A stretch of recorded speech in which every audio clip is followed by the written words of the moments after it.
कैसे हो मेरे YouTube फैमिली। आई होप आप सब अच्छे होंगे। तो आज हम जिस वीडियो पे रिएक्शन देने वाले हैं उस वीडियो का टाइटल है द केरला स्टोरी रिव्यू। तो आरजे रौनक सर की ये वीडियो है, तो पहले हम इस वीडियो को देख लेते हैं। Let's start the video. दोस्तों, बड़ी फिल्में दो तरह की होती हैं। एक बड़ी फिल्म वो होती है जिसकी स्टार कास्ट बड़ी होती है, जिसका बैनर बड़ा होता है और जिसका बजट बड़ा होता है, और दूसरी बड़ी फिल्म वो होती है जिसका सब्जेक्ट बड़ा होता है और सिर्फ अपने सब्जेक्ट की वजह से वो फिल्में बड़े बजट की और बड़े स्टार्स की तमाम फिल्मों से भी बड़ी हो जाती है। और ये कहने में मुझे कोई हर्ज नहीं है कि द केरला स्टोरी एक ऐसी ही बड़ी फिल्म है। इस फिल्म को हमने देखा और पूरे भरोसे के साथ ये कह सकते हैं कि ये फिल्म पूरे देश में इमोशंस का सैलाब लाने वाली है। ये एक ऐसी चर्चा शुरू करने वाली है जिसकी हमने आज तक जरूरत ही नहीं समझी।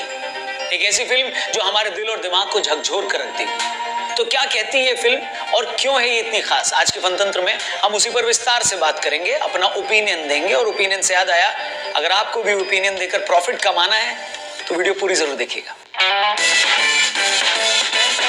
नमस्कार दोस्तों, जय हिंद। मैं हूं रौनक। फनतंत्र में आपका स्वागत है। जब से केरला स्टोरी का ट्रेलर रिलीज हुआ है तब से इस फिल्म को लेकर लगातार हंगामा मचा हुआ है। कुछ लोगों का कहना था कि कश्मीर फाइल्स की तरह ये फिल्म भी एक ऐसा काला सच सामने लाएगी जिसके बारे में बहुत कम लोग जानते हैं। वहीं ऐसे लोग भी थे जिनका मानना था कि ये एक प्रोपेगेंडा फिल्म है। मगर 2 घंटे 18 मिनट की ये फिल्म को बड़े करीब से देखने के बाद मैं ये भरोसे के साथ कह सकता हूँ कि फिल्म में ऐसा कुछ भी नहीं दिखाया गया जो झूठ हो। फिल्म केरल की 3 ऐसी लड़कियों की कहानी है जो अलग अलग शहरों से नर्सिंग का कोर्स करने आती हैं।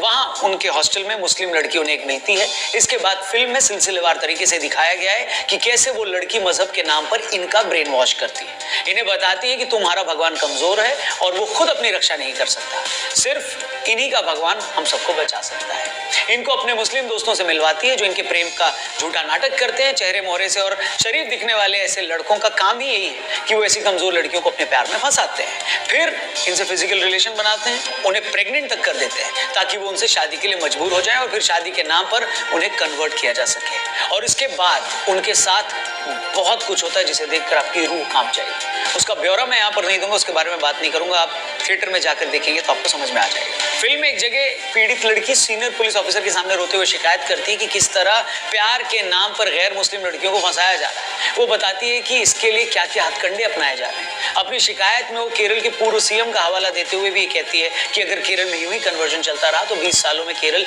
एक इस्लामिक स्टेट बन जाएगा। अब जो भी लोग फिल्म की ऑथेंटिसिटी पर बात करते हैं उन्हें मैं बता दूं कि इन आंकड़ों में कुछ भी गलत नहीं है। अगर केरल में हम कन्वर्जन के लव जिहाद के मामलों पर नजर डालें तो आपके पैरों के तले जमीन खिसक जाएगी। यहाँ मैं एक एक करके वो तमाम फैक्ट्स रखने वाला हूँ जिससे शायद ऐसे लोगों को तसल्ली मिल सके जो फिल्म को फेक बताने लगे हैं। ठीक है, बाकी उनके ओपिनियन में भी जरूर बदलाव आएगा इन चीजों को देखने के बाद। पर ओपिनियन से याद आया, प्रोबो एक ऐसा ऐप है जहां पर आप ओपिनियन देकर, यस या नो में ओपिनियन देकर खूब सारा पैसा कमा सकते हैं। कई सारे टॉपिक्स हैं जहां पर आपको सिर्फ यस या नो में ओपिनियन देना है। डिस्क्रिप्शन में प्रोबो ऐप का लिंक दिया है, इस ऐप को डाउनलोड करो। अब इस फिल्म की हम बात कर रहे हैं द केरला स्टोरी मूवी। क्या लगता है, एक सवाल उससे भी जुड़ा वहां पर है कि क्या अपने रिलीज के पहले दिन 8 करोड़ या उससे ज्यादा की कमाई कर पाएगी फिल्म? सिर्फ यस या नो में आपको अपना ओपिनियन देना है, क्वांटिटी बढ़ा के इन्वेस्ट करना है और आप पैसे जीत सकते हो। और अगर जीते तो गूगल पे और पेटीएम वगैरह से पैसा आपको मिल भी जाएगा। इसलिए डिस्क्रिप्शन में लिंक है, उस पर क्लिक करके प्रोबो ऐप को डाउनलोड करो। फिल्म पे वापस आता है।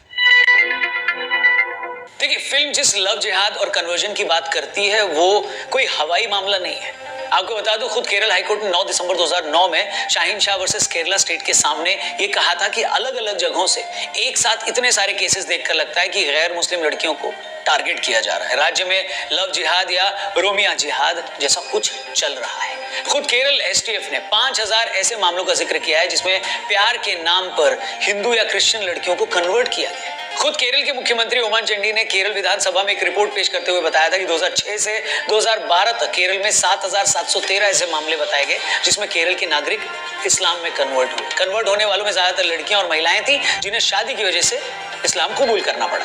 2021 में केरल के प्रमुख कैथोलिक बिशप ने कहा कि अगर कोई इंसान कहता है कि केरल में लव जिहाद जैसी कोई चीज नहीं है तो वो सच्चाई से मुंह मोड़ रहा है। बिशप ने यह बताया था कि किस तरह केरल में लव जिहाद और नारकोटिक जिहाद के नाम पर गैर मुस्लिम युवाओं को टारगेट किया जा रहा है। इससे पहले 2015 में केरल की कैथोलिक बिशप काउंसिल के मुखपत्र में छपी एक रिपोर्ट में बताया गया कि किस तरह 2005 से 2012 के बीच 4000 क्रिश्चियन लड़कियों को कन्वर्ट किया गया। और तो और केरल में मौजूद दुनिया की दूसरी सबसे बड़ी सीरो मालाबार चर्च, जी हाँ, दुनिया की दूसरी सबसे बड़ी कैथोलिक चर्च ने क्रिश्चियन लड़कियों के कन्वर्जन पर अपनी चिंता भी जताई।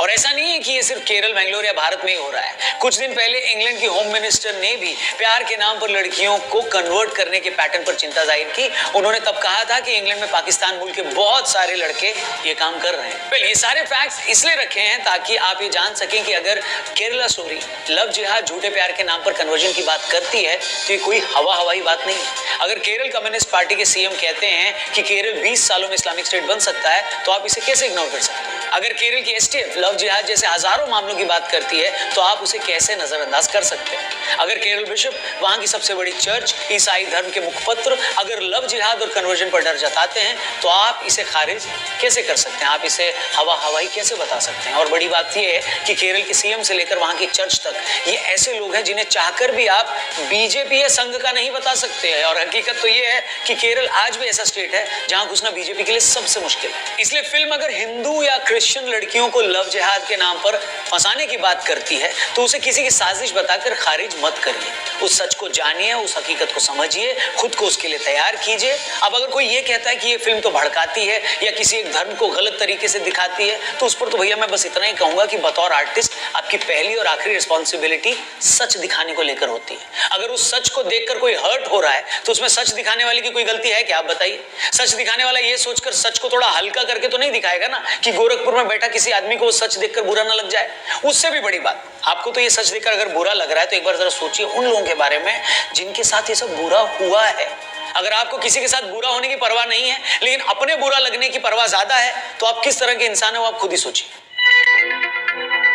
फिल्म के सीन में लव जिहाद में धोखा खाई लड़की अपने फादर से ये पूछती है कि पापा आपने हमें कभी हमारे कल्चर के बारे में नहीं बताया। मुझे लगता है ये सवाल इस पूरी फिल्म का सार है, इस पूरी फिल्म की सीख है। आज आप अपने बच्चों को खुश करने के लिए आप बताइए एक से एक महंगी स्कूलों में उन्हें डालते हैं, दुनिया की हर खुशी देते हैं, पैसा देते हैं ताकि वो खुश रहें।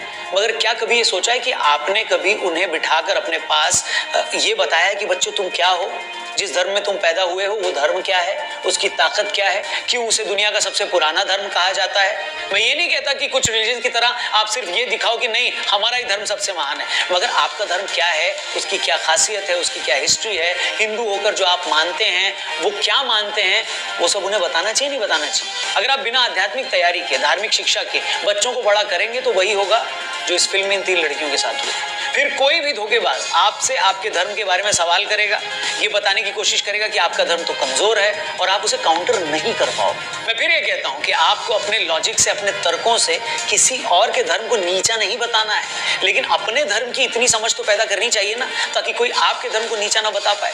और एक बार आपकी और आपके बच्चों की वो तैयारी होगी तो कोई भी उन्हें प्यार के नाम पर, अपनी रिलीजियस सुपीरियरिटी के नाम पर मूर्ख नहीं बना पाएगा। मेरे लिए फिल्म का सबसे बड़ा मैसेज यही है कि खुद को और अपने बच्चों को अपने धर्म की शिक्षा जरूर दीजिए, उसे उसकी इंपॉर्टेंस और उसकी अच्छाइयां जरूर बताइए। वापस फिल्म पर लौटूं तो प्रोड्यूसर डायरेक्टर को अच्छे से पता था कि कुछ लोग इस फिल्म में दिखाई कहानी की ऑथेंटिसिटी पर सवाल खड़े करेंगे, इस पूरी की पूरी समस्या को ही वो खारिज करने की कोशिश करेंगे। इसलिए फिल्म के आखिर में उन्होंने उन लोगों के बयान सुनाए हैं जिनकी जिंदगी पर यह फिल्म बनी है, ताकि कुछ लोगों को यह ना लगे कि डायरेक्टर ने हवाई बात कर दी। और फिल्म के एंड में ही आपको ये देखकर बहुत बुरा भी लगता है कि जिन बच्चियों के साथ ये गलत काम हुआ उनके गुनहगार आज भी खुलेआम घूम रहे हैं। एक लड़का जो फिल्म में लड़की को धोखे से प्रेग्नेंट कर देता है, उसका असली किरदार मतलब जो रियल लाइफ में वो लड़का है वो अब भी केरल में पिज्जा शॉप चला रहा है। अच्छा, कुछ लोग ये भी शिकायत कर रहे हैं कि अरे फिल्म के टीजर में ये कैसे कह दिया कि 30,000 लड़कियों को बरगलाया गया है, उन्हें धोखा दिया गया है। तो ऐसे लोगों को मुझे सिर्फ इतना ही कहना है कि भैया जिस गुनहगार लड़के की जिंदगी पर फिल्म बन गई, जिसका गुनाह इतना बड़ा था कि पर्दे पर वो आ गया, जिसकी लाइफ पर फिल्म वालों ने घंटों की रिसर्च कर ली, और जब वो लड़का केरल में खुलेआम घूम सकता है तो बाकी हजारों लड़कियों की तो कौन ही सुनेगा? और जब उनकी सुनेगा ही नहीं और उनकी कहीं FIR दर्ज नहीं होगी तो असल आंकड़ा सामने कैसे आएगा? फिर भी जिन लोगों को सबूत चाहिए तो एक छोटा सा काम करो, YouTube पर केरला स्टोरी पर बने किसी भी वीडियो पर चले जाइए और देखिएगा वहां टॉप कमेंट किसका है।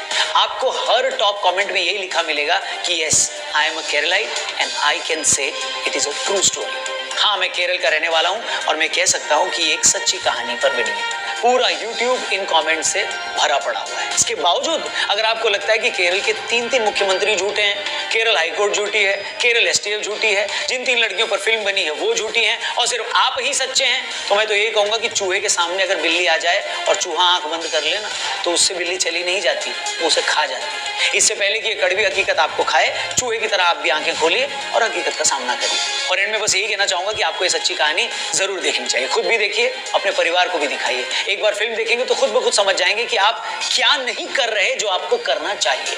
वही बात फिल्म में लड़की अपने पिता से कहती है कि पापा आपने कभी हमें अपने कल्चर के बारे में क्यों नहीं बताया।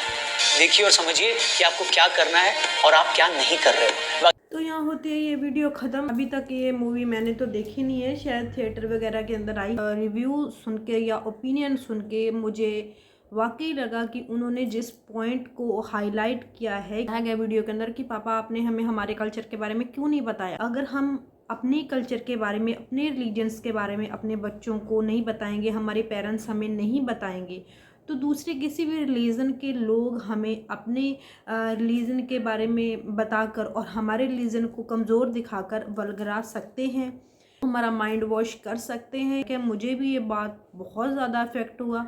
मैं अगर खुद का कहूँ तो मुझे करीबन आज 4 साल या 5 साल पहले तक मेरे खुद के रिलीजन के बारे में उतनी जानकारी नहीं थी, लेकिन अभी मुझे अच्छी खासी जानकारी है। ज़्यादा भी नहीं है कि मैं कह दूं कि मुझे सब कुछ ही पता है। मुझे अपने रिलीजन पे बहुत ज़्यादा गर्व है। बाकी जो रिलीजन है मैं उन सब की बहुत इज्जत करती हूँ। अपने रिलीजन के बारे में जानकर मुझे बहुत ज़्यादा प्राउड फील होता है कि हमारे रिलीजन के अंदर ऐसे ऐसे योद्धा, महायोद्धा हुए हैं जिन्होंने पूरे हिंदुस्तान को बचाया है कुछ बाहर की ताकतों से जो पूरे देश को एक मुस्लिम बना देना चाहती थी। मेरे पेरेंट्स को भी ये बात समझनी चाहिए। आपको ये नहीं बताना है कि सामने वाले का रिलीजन में ये प्रॉब्लम्स है।